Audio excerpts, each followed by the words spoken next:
Bagaimana kabar saudara hari ini? Pik, di tengah liburan ya saudaraku ya. Luar biasa ya. Coba lihat kiri kanan katakan kamu luar biasa.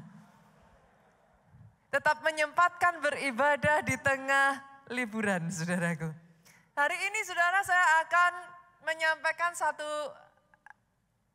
pesan firman Tuhan yang berjudul Happy Soul, Healthy Soul. Jiwa yang bahagia adalah jiwa yang sehat. What do you mean, Pastor?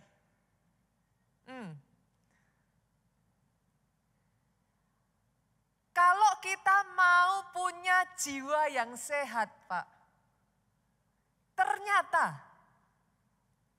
perlu belajar bahagia loh, Bu. Saya ulang ya, saudaraku ya. Untuk punya mental balance, you need to learn to be happy. Saya akan mulai dengan mengajak saudara melihat satu ayat yang terkenal terlebih dulu, saudaraku. Saya rasa semua orang Kristen kenal ayat ini, tahu ayat ini. Amsal pasalnya yang ke-17, kita lihat ayatnya yang ke-22. Kita biasakan kita buka Alkitab kita ya, sekalipun di depan sudah ada catatannya, saudaraku. Amsal 17 ayatnya yang ke-22, ada yang hafal ayat ini? Hati yang gembira adalah obat yang manjur. Tetapi semangat yang patah mengeringkan tulang. Hati yang gembira adalah obat yang manjur. Once in a while saat kita sakit, saudaraku, dokter akan meresepkan kepada saudara obat. Certainly it come with a cost. Betul ya? Kadang bahkan harganya bisa mahal. Oke? Dan yes, ada efek samping Bapak Ibu. Betul? Dari efek samping yang sangat rendah sampai efek samping yang mungkin cukup berat. Tapi saudaraku, firman Tuhan itu juga meresepkan obat kepada saudara. Dan firman Tuhan ngomong, hati yang gembira adalah obat yang manjur. Saya ulang ya saudaraku. Hati yang gembira adalah obat yang manjur. It comes freely. Gratis, Bu. Berasal dari diri kita sendiri.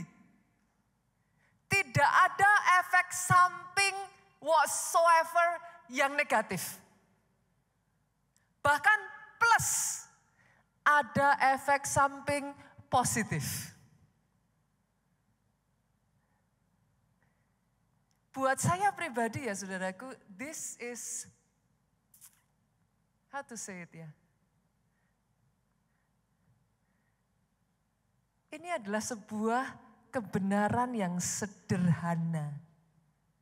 Ketika saya mempersiapkan firman ini, saya belajar. Saya sendiri belajar, saudaraku. Very simple. Tapi terlupakan, Pak. Hati yang gembira adalah obat yang manjur. Dimulai dari belajar untuk bahagia. Mau punya jiwa yang sehat, Pak? Belajar bahagia. Ibu-ibu, sama-sama kita jadi istri. Boleh enggak? Yuk, be a happy wife. Bapak-bapak, para suami di tempat ini, boleh enggak jadi suami yang bahagia? Jemaat keluarga Allah, halo. Yuk jadi jemaat yang happy yuk. katakan amin yang paling keras. Oh kalau mau tepuk tangan yang paling meriah buat Yesus Tuhan kita. Saya tahu di sini duduk para pelayan Tuhan, coba senggol kiri kanannya, yuk jadi pelayan Tuhan yang happy.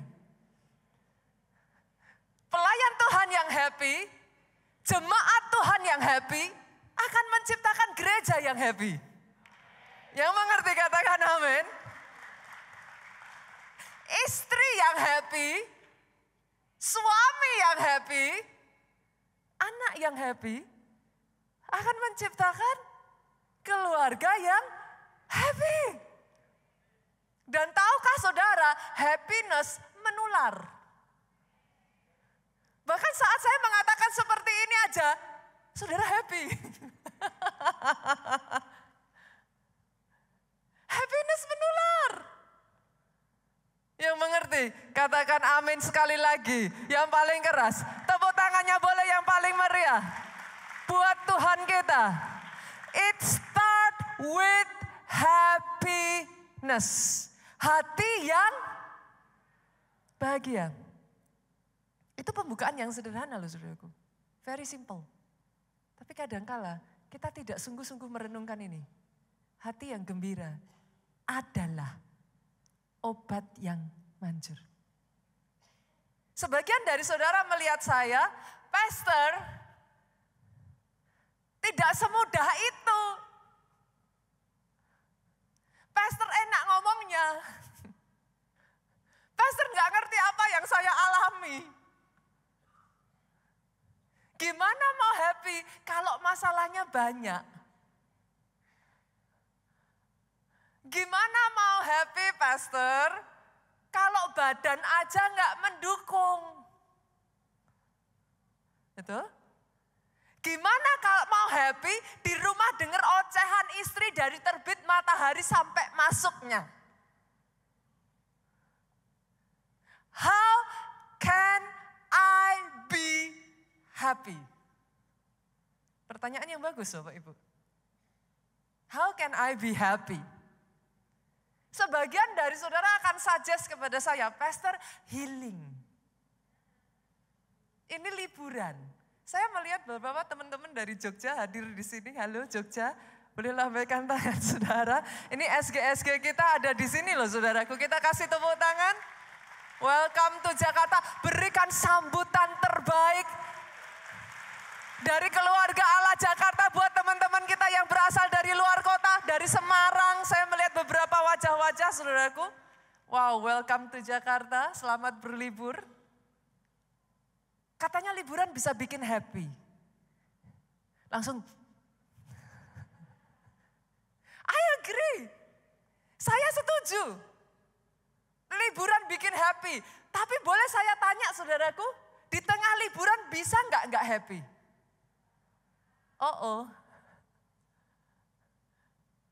Ternyata di tengah liburan bisa nggak happy? Uang bikin happy nggak? Halo? Oh, setuju.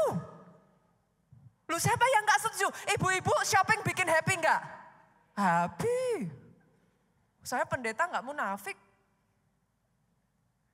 Tapi sepakat nggak dengan saya, saudaraku?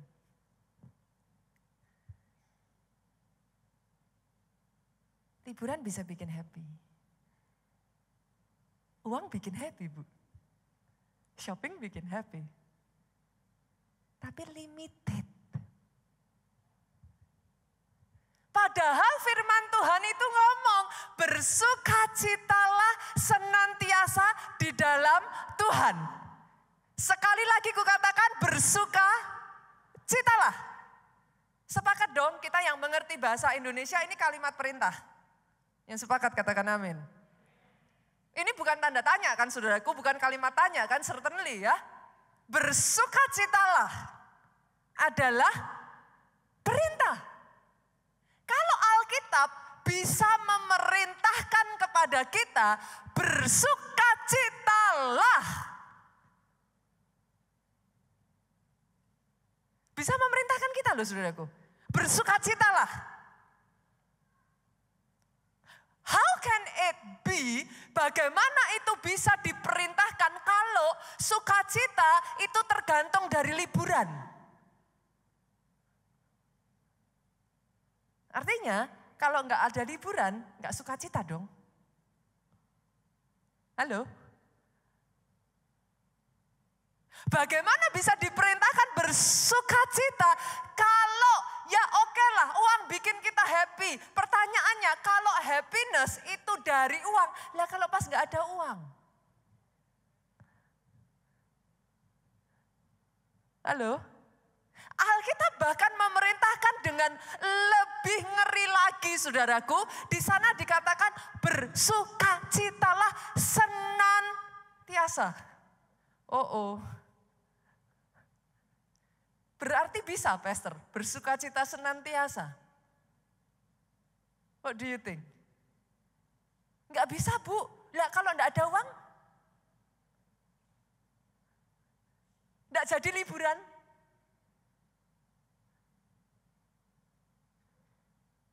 Saudara bisa nangkap di sini?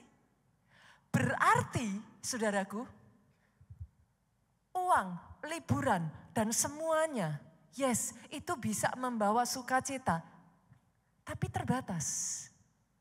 Itu sebabnya Alkitab berkata, bersukacitalah senantiasa di dalam Tuhan. Sukacitamu bukan karena sikon. Yang mengerti katakan amin. Kenapa Alkitab bilang bisa bersukacita senantiasa? Karena sukacitamu tidak ditentukan sekelilingmu, sukacitamu tidak ditentukan apakah anakmu baik, sukacitamu tidak ditentukan atas dasar suamimu, saudaraku. Sukacita itu adalah state of mind, sikap hati. Oh come on. Sukacita adalah sikap hati.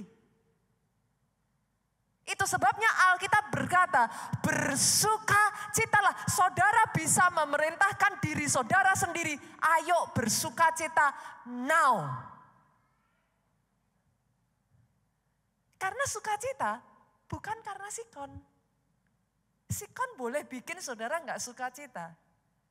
Tapi kalau saudara menyadari, yes pastor, sukacita ternyata bukan dari keadaan di sekeliling kita. Sukacita ternyata pilihan. Aminnya boleh yang paling keras. Aminnya boleh yang lebih keras lagi.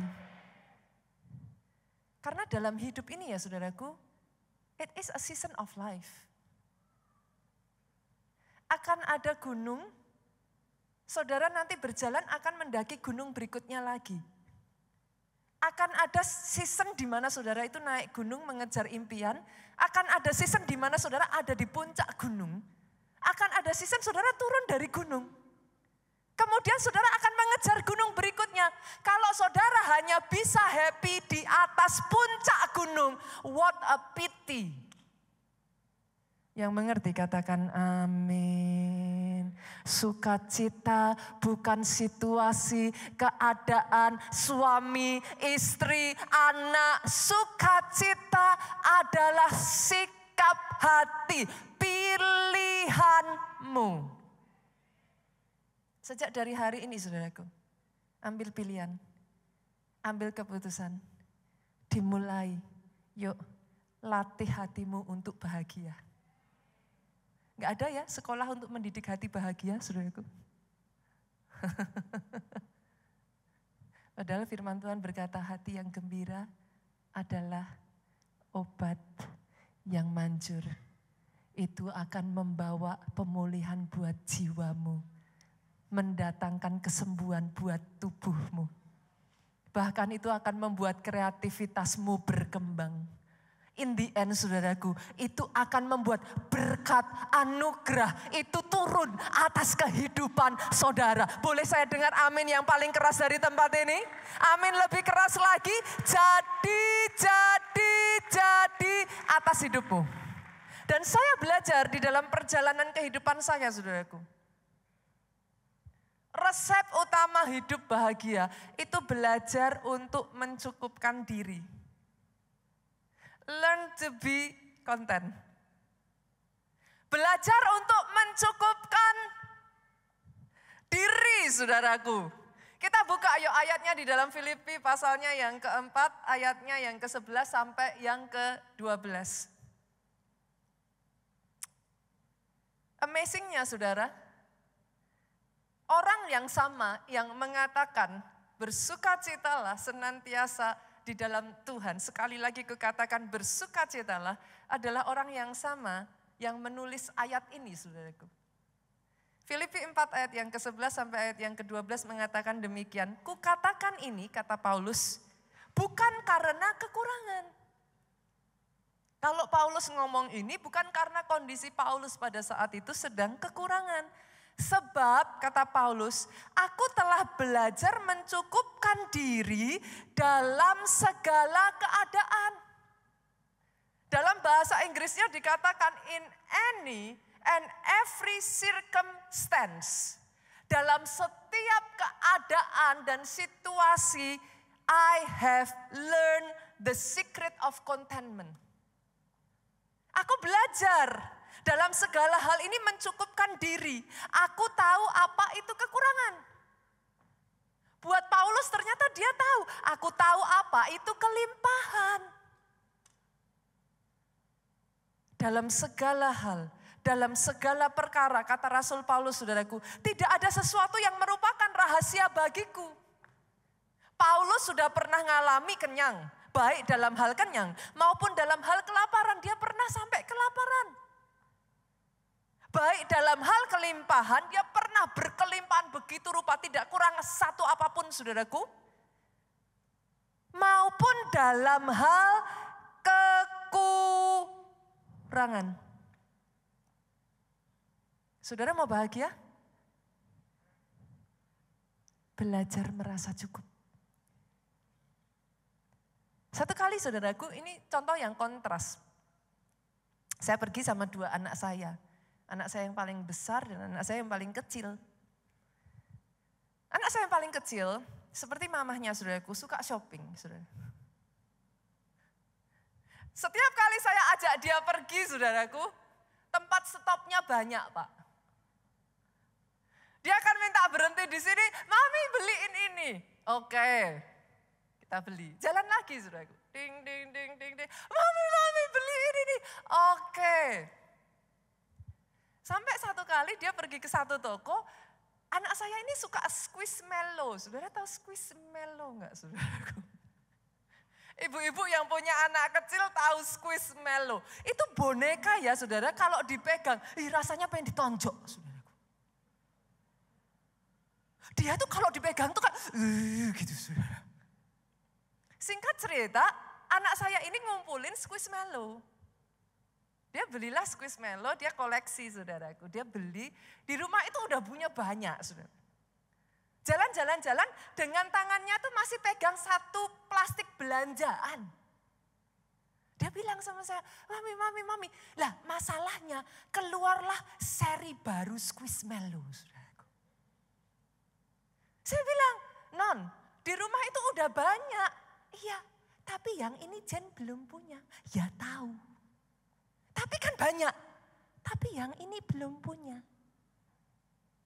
Saya decide saudaraku, udah punya banyak di rumah, dia punya satu genggam belanjaan di tangan. Saya katakan kepada anak saya, oke Jen, no, enough. Jen gak usah beli lagi ya, ini sudah lebih dari cukup. Yang di rumah aja masih ada yang dijejer-jejer belum dibuka dari plastik. Enough, no need Squishmallow saya bilang. Enggak usah. Saudara bisa tebak dong apa yang terjadi pada anak saya ini? Sedetik yang lalu dia berjalannya begini. In a moment, happiness gone. Happy-nya hilang. Dengan kondisi pegang satu tas belanjaan dan di rumah sangat banyak Squishmallow. Dia kehilangan happiness-nya gara-gara satu Squishmallow seri baru yang tidak diizinkan maminya untuk dibeli. Saudara mengerti yang saya maksudkan? Happiness is a state of mind. Di saat bersamaan saudaraku, saya jalan sama anak saya yang besar. Saya jalan, anak saya yang pertama ini kayak dedinya, nggak suka shopping. Jalan, saya bilang, Cici, perlu beli tas enggak? No, Mami, thank you. I already have one at home. It's enough. Cuman punya satu tas dia, saudaraku. Yet pada saat saya tawarkan, mau enggak beli tas? No, Mami, one is enough. Saya jalan lagi. Saya suka gemes, saudaraku. Saya jalan lagi, saya bilang lagi sama anak saya ini, Cik, lihat ada sepatu bagus. No, Mami, I already have 2 at home. It's more than enough. Dia nggak bawa tas belanjaan apapun di tangannya. Saudara menangkap yang saya katakan ini? Contentment. Belajar mencukupkan diri, belajar merasa puas. Kenapa? Karena kalau saudara tidak belajar mencukupkan diri, trust me. Trust me, saudaraku. Manusia tidak akan pernah merasa cukup. Kalau saudara tidak belajar untuk mencukupkan diri, dengar ini saudaraku, hidup itu akan tiring, melelahkan, capek. Ibu-ibu, halo? Yang sudah punya 1, 2, 3, 4, 5, 6, 7, 8 baju? Masih pengen beli baju lagi enggak? Manusia itu ya saudaraku, perhatikan ini ya. Dibekali Tuhan dengan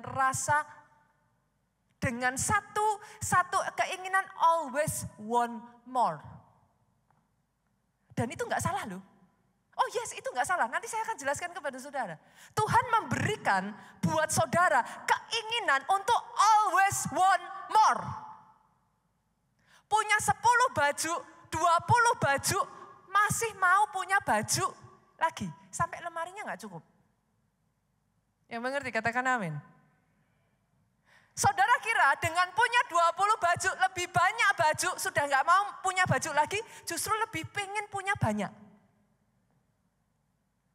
Kata orang punya sedikit baju bingung yang dipakai, punya banyak baju lebih bingung yang dipakai, saudaraku. Yang mengerti katakan amin. Capek. Memangnya hanya ibu-ibu, bapak-bapak, halo. Punya 1 mobil, pengen 2 mobil. Punya 2 mobil, pengen 3 mobil. Sudah 4 mobil, pengen 5. Asal jangan istri aja yang pengen tambah. Halo. Manusia tuh dibekali Tuhan dengan rasa want more. Until you learn to be content. Karena kalau enggak ya saudaraku, akhirnya ya boros. Betul? Akhirnya apa yang terjadi? Saudara tuh selalu gelisah. Pernah enggak di sini ibu-ibu, halo, pengen beli sesuatu enggak keturutan sampai masuk ke bawah mimpi kok. Gelisah, enggak tenang. Because you want more. Akhirnya endingnya apa? Konflik. Itu yang dialami Adam dan Hawa. Loh, Tuhan tuh kurang apa tuh saudaraku? Alkitab tuh ngomong gini, semua buah yang ada di taman ini boleh kau makan. Taman Eden itu besar loh Pak. Certainly lengkap Pak, dimakan sampai berapa keturunan gak habis buahnya. Tuhan itu cuma ngomong gini saudara. Hanya, itu semua boleh dimakan, makan semua. Hanya satu itu aja. Jangan dimakan. Saya tanya saudaraku, Kurang apa Tuhan kita? Tapi yang satu itu pun dilanggar. Apa sudah? Contentment. Gara-gara satu, Adam dan Hawa kehilangan semuanya. Hari ini saya ajak saudaraku, belajar merasa cukup.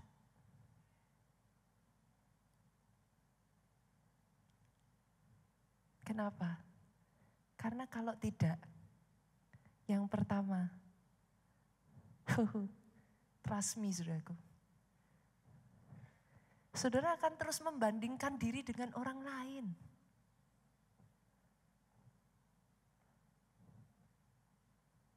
And it's getting ugly. Pastor, masa saya nggak boleh belajar dari orang lain loh? Belajar harus. Comparing no.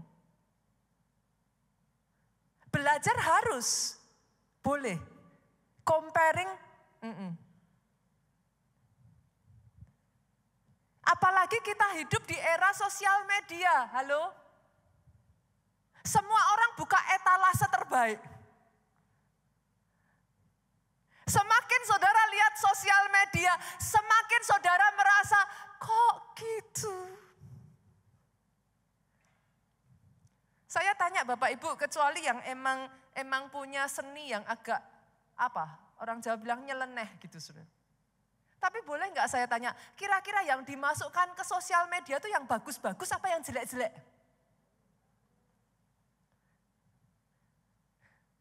Percayalah kepada saya saudaraku, itu pelukan disetting di depan kamera disuruh sama yang moto. Dipeluk, dicium sambil yang foto bilang stop di situ. Saudara nggak lihat saat bertengkarnya. Habis selesai itu kecapean semua, kamu tadi kenapa sih disuruh begitu lama sekali? Itu nggak dimasukkan ke sosial media saudaraku. Bagian itunya diedit.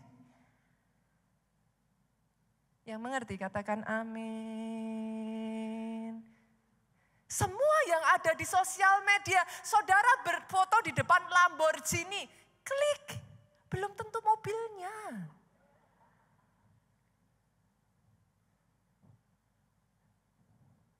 Terus saudara membandingkan diri dengan etalase sedemikian rupa, saudara comparing.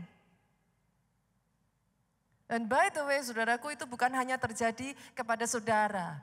Itu terjadi kepada Saul. Saul itu siapa sih? Dia raja besar. Raja atas seluruh bangsa Israel. Sampai para wanita nyanyi. Saul mengalahkan beribu-ribu musuh. Tetapi Daud berlaksa-laksa. Artinya apa? Likes-nya Daud lebih banyak. Saul lihat, aku raja. Lah kok followerku cuma beribu-ribu. Followernya Daud berlaksa-laksa. Oh, come on. Saya belajar dari suami saya, saudaraku. Setiap kita, saya adalah hamba Tuhan, saudaraku. Saya menggembalakan gereja. Once in a while I will compare with the other pastor. Saudara pengusaha, saudara akan lihat pengusaha lain. Once in a while you will compare with the other businesswoman or businessman. Saudara yang di sini mungkin ibu rumah tangga. Once in a while saudara akan bandingkan dengan ibu rumah tangga yang lain. Atau gitu. Apa yang di bagian saudara? Mungkin saudara punya toko lah, ataukah seorang dokter lah. Once in a while saudara akan comparing dengan another doctor atau another professional. Hanya karena pendeta lain dipakai Tuhan, diberkati lebih maju. Halo, bukan berarti Tuhan tidak sayang dan memberkati saudara, memberkati saya, memberkati gereja ini yang mengerti katakan amin.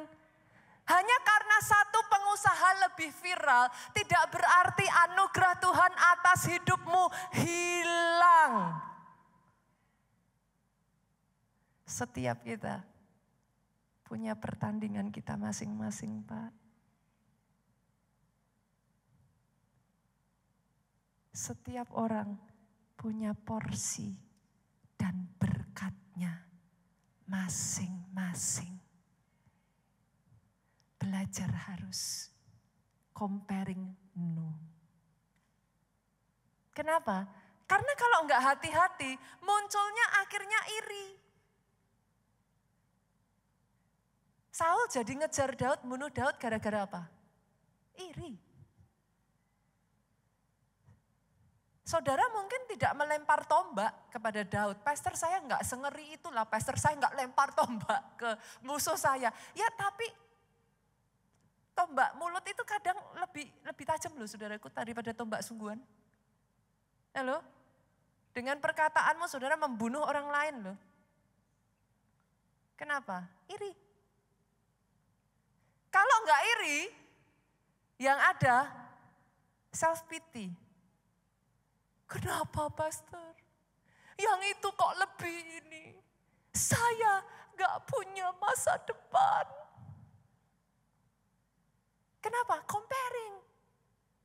Padahal momen dan waktu Tuhan atas pribadi, lepas pribadi berbeda. Tuhan mengangkat satu orang di satu waktu. Bukan berarti Tuhan tidak akan mengangkat engkau. Akan tiba waktunya. Dia preparing you. Ketika waktunya tiba, dia angkat saudara dan orang lain yang akan melihat kepada saudara dan geleng-geleng kepala saudaraku. Setiap kita punya season in life.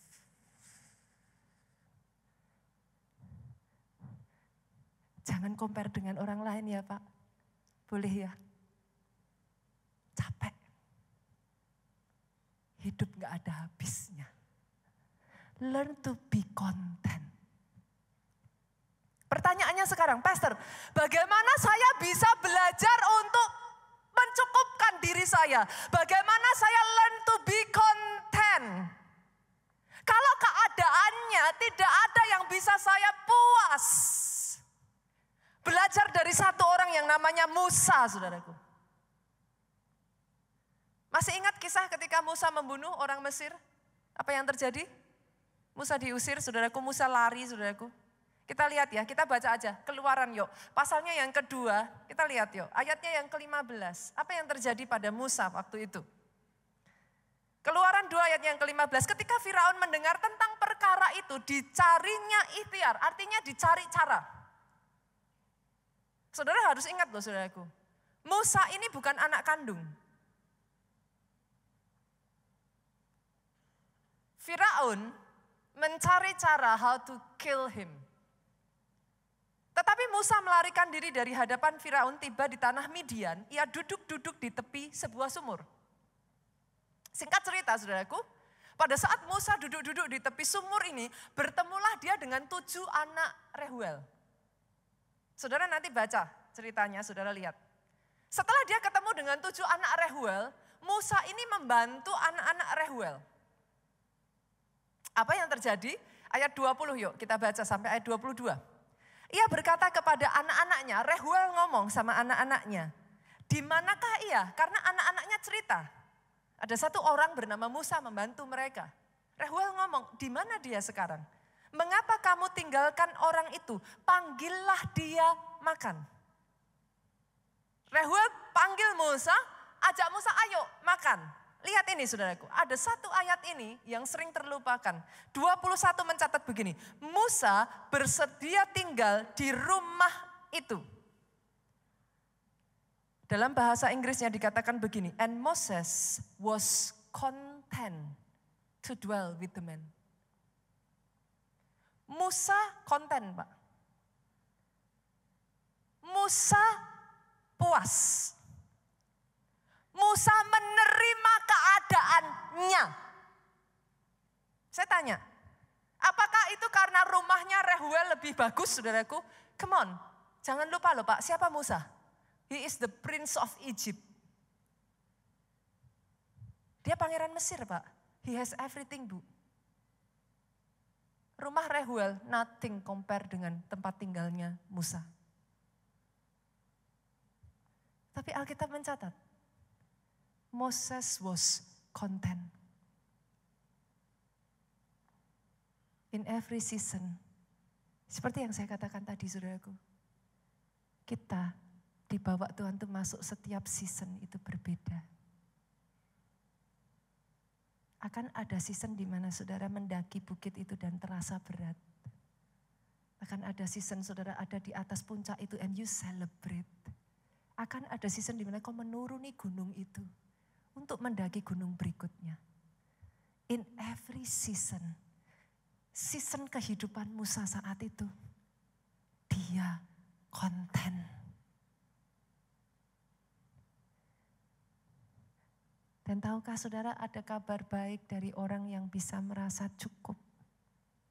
Lihat, kita baca ya ayat ini. Apa yang terjadi ketika ayat ini ngomong Moses was content? Next, ayat ini berkata begini. Lalu diberikan Reuel Sipora anaknya kepada Musa. Yes, diizinkan mengalami masalah. Yes, diproses. Tapi ketika kau belajar rest, mencukupkan dirimu, belajar puas, ada berkat di balik itu semua. Oh, saya enggak dengar kata yang amin yang paling keras dari Pik. Aminnya boleh yang lebih keras lagi, Pik, come on. Aminnya boleh lebih dahsyat lagi, Pik. Ketika kau belajar untuk konten, ada anugerah Tuhan. Kadangkala ya saudaraku, di tengah masalah, ketika kita hanya melihat masalahnya, kita miss the whole part. Pertanyaannya sekarang, Pastor, how can I be content? It's easy to be content kalau kita punya semua yang dibutuhkan. Pastor, bagaimana kalau keluargaku not a perfect family? How can I be content? Pastor, bagaimana kalau keadaanku, kesehatanku not in a good shape? How can I be content? I wish, saya berharap saya kayak si A, I wish, saya berharap kayak si B. How can I be content? Yang pertama saudaraku, belajar. Belajar. Oh, sungguh-sungguh saudaraku, ini satu rahasia. Kalau saudara hidupi ini sungguh-sungguh di dalam kehidupan saudara. Oh, hidupmu akan berubah. Belajar saudaraku. Bersyukur. Bersyukur atas keberadaanmu. Bersyukur atas apa yang Tuhan berikan di tangan saudara. Yang mengerti katakan amin yang paling keras. Belajar bersyukur. Mau happy saudara? Bersyukur. Dalam hal ini saya belajar dari Bapak Gembala kita ya saudaraku, Pastor Obaja ya. Saya tuh salut loh dengan Pastor Obaja saudaraku. Pastor Obaja itu akan selalu mengatakan kepada istrinya, di depan anak-anak saudaraku, sering kami kalau pergi bahkan di depan jemaat, beliau akan berkata, ini istri yang paling cantik, paling baik, istri yang the best dari Tuhan.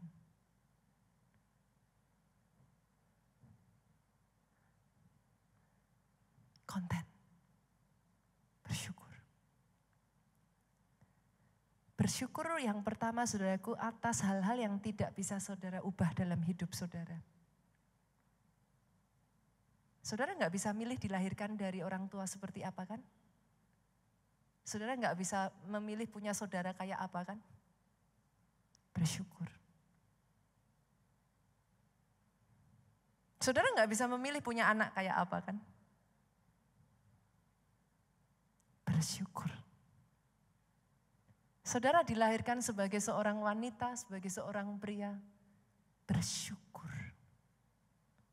Atas apa yang kita nggak bisa rubah dalam hidup kita? Bersyukur. Hidup itu akan lebih ringan, saudaraku.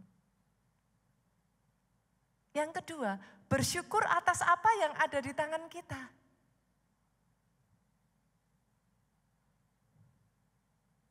Tuhan berikan kepada saudara perusahaan, pastor, tapi saat ini perusahaannya sedang kembang kempis. Bersyukur. Saya itu mengembangkan satu habit dalam kehidupan saya, saudaraku, bersyukur atas hal-hal kecil. Itu sudah menjadi kayak semacam apa ya, it's just a habit gitu in my life. Hal yang simple, very simple. Beberapa waktu yang lalu saya pergi ke satu kota, saudaraku, Pak Jo tuh kangen sekali. Saya melayani di kota Solo, saudaraku. Minggu yang lalu saya ketemu juga dengan ada beberapa yang dari Solo. Saya melayani di Solo, saudara. Pak Jo tuh kepingin satu roti buatan Solo. Udah ngomong sama saya dari datang. Nanti beli ya sayang rotinya itu. Oke, saya bilang. Entah gimana karena kegiatan aktivitas saya itu hilang, saudaraku, lupa aja gitu. Saya bilang nanti besok ya. Sampai hari sebelum saya mau pergi, saudara.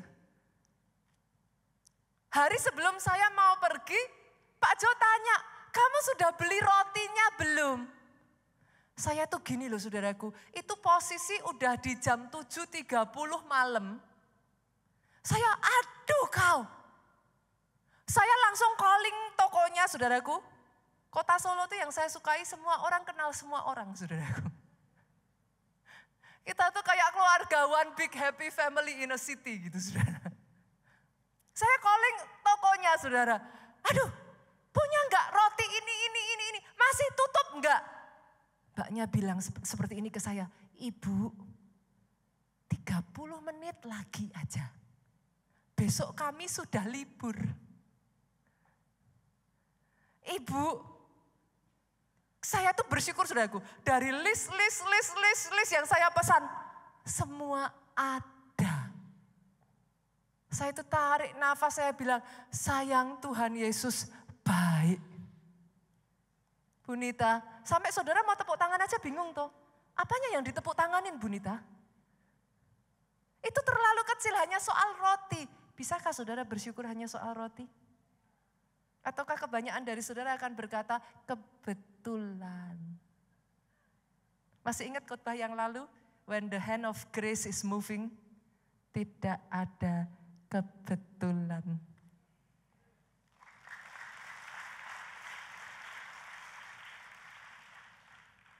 Satu ketika, saudaraku, nah ini mungkin lebih membuat saudara mengerti.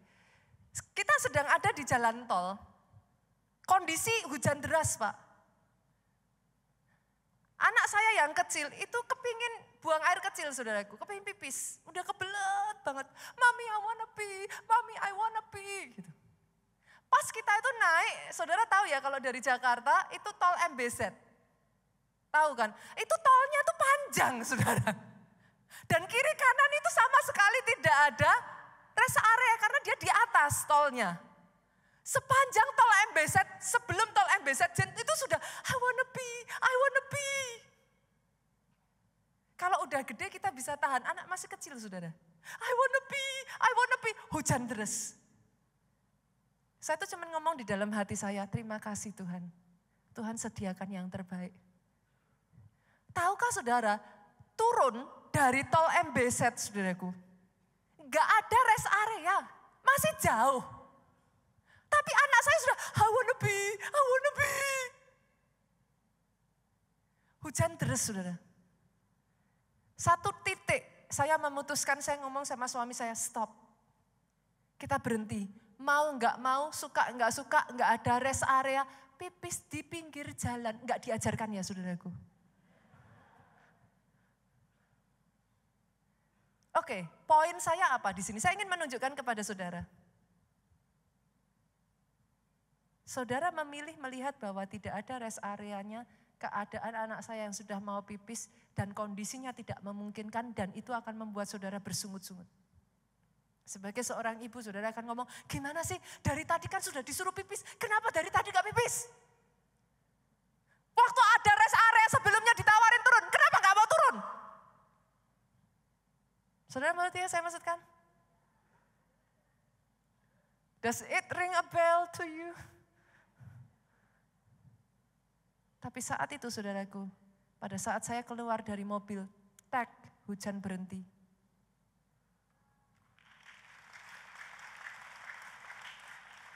Saya gendong anak saya. Itulah pekerjaan ibu, saudaraku. Hari Minggu saya khotbah di sini. Di bawah saya ngangkat anak saya, saudaraku. Saya angkat anak saya bantu, saya pipiskan. Saya tertawa bersama anak saya katakan kepada anak saya, Tuhan Yesus baik. Kita enggak kehujanan, Jen enggak ngompol di mobil. It's simple. Saya tanya, which one you choose? How can I be content, Pastor? Belajar yuk. Semua yang benar, semua yang mulia, adil, tulus, dan yang manis. Semua yang indah, yang layak didengar, pikirkanlah semua itu. Saudara milih untuk sum kemana? Masalah? Atau sum tetap ada pertolongan Tuhan di tengah masalahmu? Karena selalu ada alasan, saudaraku. Which one you choose? Pada saat saudara mendaki gunung itu, which one you choose? Melihat batu kerikil tajam yang menyakiti kaki saudara, saudara harus naik, menanjak, begitu capeknya, atau saudara bisa melihat ke atas, bintang di langit yang begitu indahnya, dan saudara berkata, wow, it's a beautiful journey. Which one you choose? Kebahagiaan adalah state of mind. Just to be happy. Karena hidup ini gak akan pernah ada puasnya, saudaraku. Saya tidak mengatakan, Pastor, apakah artinya saya gak boleh punya visi yang besar? No. Gak bisa, saudara. Tuhan yang besar memberikan saudara perkara besar. Punya keinginan one more itu salah enggak? Enggak. Tapi belajar mencukupkan diri di setiap season, itu yang Tuhan mau. Visi harus besar, Pak. Jangan dikecilkan. Tapi di season, saudara mendaki visimu itu, belajarlah untuk terus bersyukur. Atas setiap hal yang diizinkan terjadi, bersyukur. Kenapa bersyukur itu menyenangkan hati Tuhan? Boleh saya kasih secret di akhir khotbah saya ini, saudaraku? Di dalam bersyukur ada iman. Di dalam bersyukur ada iman. Pada saat engkau bersyukur, engkau setuju dengan Tuhanmu. Dan engkau berkata kepada Tuhanmu, regardless apapun yang aku alami, aku tahu engkau punya pilihan yang terbaik dalam hidupku. Aku bersyukur karena aku tahu. Secretnya, saudaraku. Pelajari ini. Banyak orang tidak memikirkan hal ini. Lihat ini. He is the Alpha. He is the Omega. Ketika saya belajar firman ini, Tuhan bukakan itu dalam benak saya. Maksudnya apa, Pak? Dia yang mulai A-nya. Kita mengerjakan B, C, D, E, knowing. Mengerti bahwa dia menunggu kita di garis finish di sana. Z-nya sudah dia selesaikan.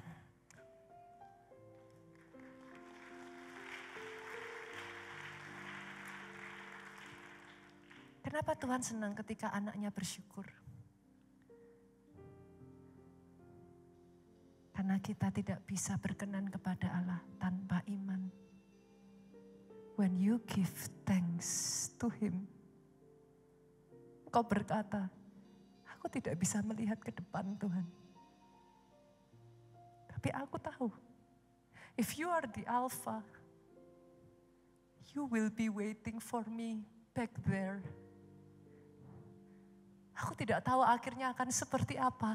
Tapi karena Engkau yang ada di ujung jalanku. Aku tahu rancanganmu tidak pernah rancangan yang mendatangkan kecelakaan.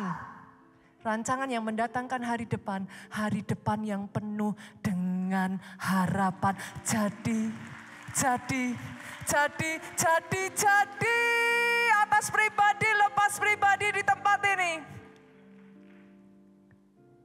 Dia menanti engkau di garis finish, saudaraku. Jemaat Tuhan boleh bangkit berdiri, katakan. Kenaikan pujian bagimu. Atas semua yang sudah kau kerjakan.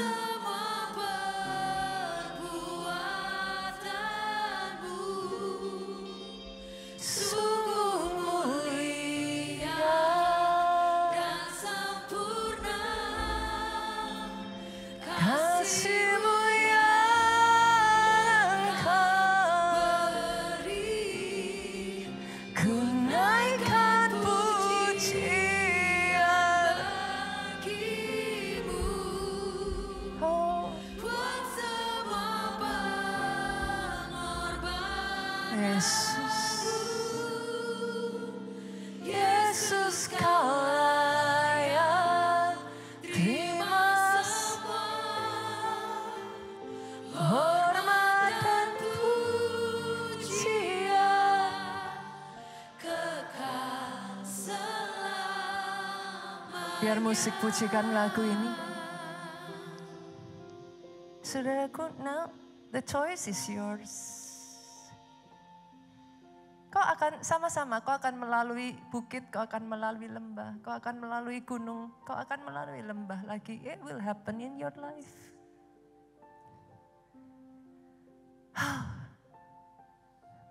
Ternyata sesederhana learn to be happy, saudaraku. Hidup ini. Happy soul, healthy soul.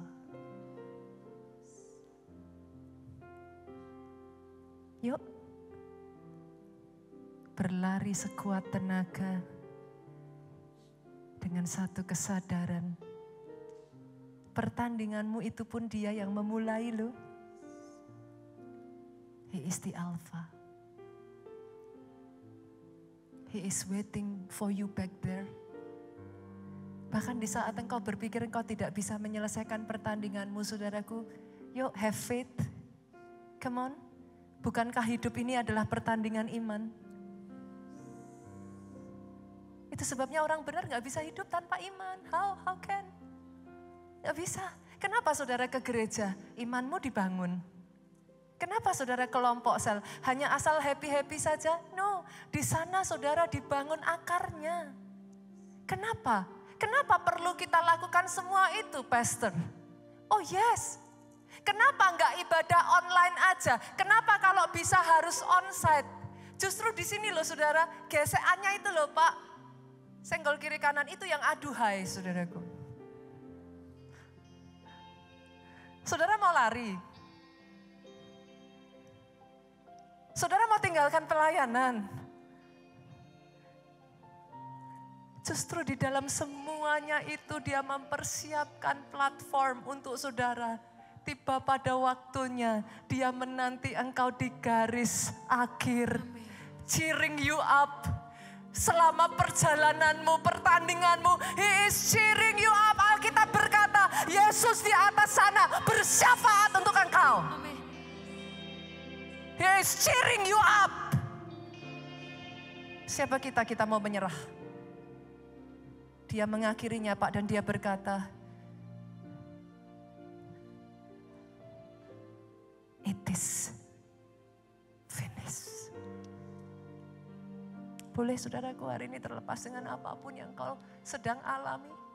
Bahkan nanti selama kau berlibur apa yang akan engkau alami. Atau nanti setelah ini Pak, apa yang akan terjadi. Boleh enggak put faith in Him? He is the author and the finisher. He is Alpha, He is Omega. And we decide to have a healthy soul. Kalau itu engkau saudaraku, yuk angkat kedua tanganmu, katakan, ku naikkan pujian bagimu. Buat semua perbuatan, sungguh mulia dan sempurna. Kasih-Mu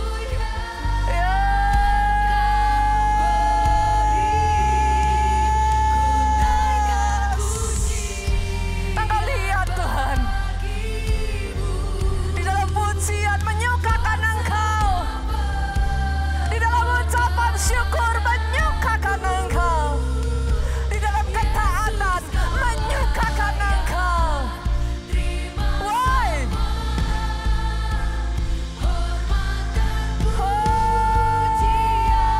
Ada iman di dalamnya.